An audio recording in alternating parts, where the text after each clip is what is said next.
सिद्धि की शादी के बाद वो ससुराल चली जाती है। पीछे रह जाती है भाभी रानी। सिद्धि के ससुराल जाते ही भाभी कहती है, अरे वाह जी वाह, सारे कपड़े मेरे। हाय रे पैंट, अरे वाह वाह, मजा आ जाएगा। अरे ये सिद्धि की अलमारी के सामने खड़े होकर क्या बड़बड़ा रही है? जाकर देख मेहमानों को विदाई की मिठाई मिली कि नहीं। अब हाँ माँ जी, क्यों नहीं, लेकिन पहले कपड़े तो बदल लूं। अब रानी आ जाती है सिद्धि के उन कपड़ों में जो वो ससुराल जाने से पहले घर छोड़ जाती है। अरे रानी, कुछ दिन रुक जाती।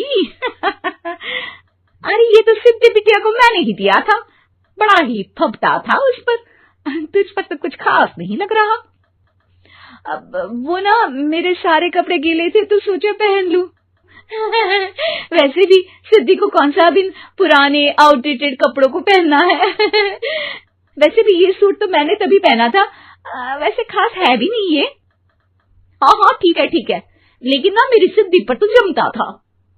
सारे मेहमान चले जाते हैं और सिद्धि ससुराल से मायके पहली बार आती है। अपना घर, अपना कमरा, अपनी अलमारी। ये बोलकर जैसे ही सिद्धि अलमारी खोलती है तो सामने उसके कपड़ों की जगह कुछ और ही रखा होता है। माँ, ओ माँ, जरा कमरे में तो आना। सास और रानी वहां पहुंच जाते हैं। रानी ने पहनी होती है सिद्धि की जींस और टी शर्ट। अरे भाभी, ये क्या? ये तो मेरी बड़ी ही महंगी टी शर्ट है, इसे आपने घर में क्यों पहनी है? अरे बहुत मिलती है दीदी ये चौक की मार्केट में, 150 में।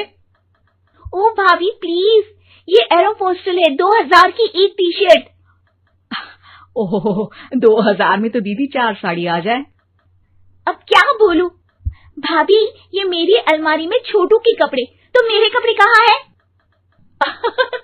मेरी अलमारी में? अब दीदी आपको कौन से पुराने कपड़े पहनने थे? माना भाभी, लेकिन मैं जब घर आती तो यही सब पहनती ना। अरे तुम तो बड़ी कंजूस होती थी। खैर, वक्त आता है जब सिद्धि ससुराल के लिए रवाना हो रही होती है। अरे रानी, अंदर से सिद्धि का गिफ्ट ले आ, लड़की पहली बार ससुराल से मायके आई है। रानी अंदर जाती है और एक सिंपल सी साड़ी लेकर बाहर आ जाती है।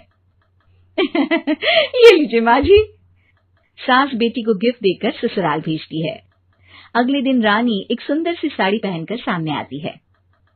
अरे रानी, ये तो वो साड़ी है जो मैंने सिद्धि को देने के लिए दी थी जब वो ससुराल ले जाती, लेकिन ये तूने कैसे पहन ली?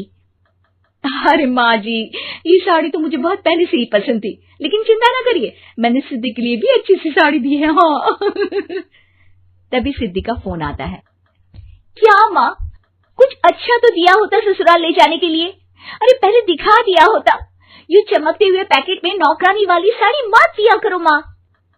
अरे बेटे, वो तेरी भाभी ने ना गलती से उससे पैकेट बदल गया। हाँ, मैं कल ही तेरे भाई के हाथ से तेरा वाला पैकेट भेज दूंगी। अरे रहने दो माँ, आई एम श्योर भाभी ने अभी वही साड़ी पहनी होगी जो तुमने मेरे लिए रखी थी, तुम तो समझ नहीं पाई उनको। खैर छोड़ो, मैं ज्यादा बोलती अच्छी नहीं लगती, रहने दो, आपको उन्हीं के साथ रहना है, फिर बात करेंगे। सास को रानी पर गुस्सा आ जाता है। वो उसके कमरे में जाती है जहाँ वो शादी का एल्बम देख रही होती है। रानी, मार्केट जाकर एक ऐसी ही साड़ी लेकर आ, कल प्रतीक जाकर सिद्धि के घर दे आएगा। अरे क्यों माँ जी, कितनी साड़ी देनी है दीदी को? यहाँ कोई सेल लगी है क्या?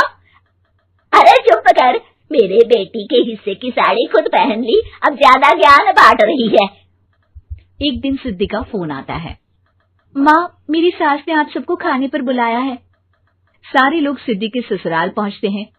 खाना खाकर वो लोग निकल रहे होते हैं कि सिद्धि की सास सभी को गिफ्ट देती है।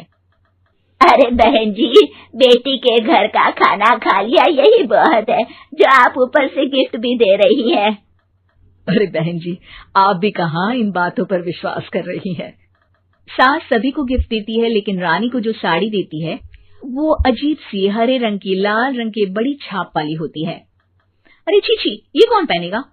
सासू माँ को तो जरी वाली इतनी सुंदर, और मेरे लिए ये नौकरानी वाली। अरे भाभी, दरअसल मैं जब भी घर आती थी आप वापसी में ऐसी ही साड़ी देती थी ना, तो माँ ने सोचा कि आपको आपकी पसंद की ही साड़ी क्यों ना दी जाए। बेचारी रानी, बोलती भी तो क्या। सिद्धि और सास रानी का चेहरा देखकर हंसने लगती है, तो रानी समझ जाती है कि अपने ही बिछाए जाल में वो फंस चुकी है।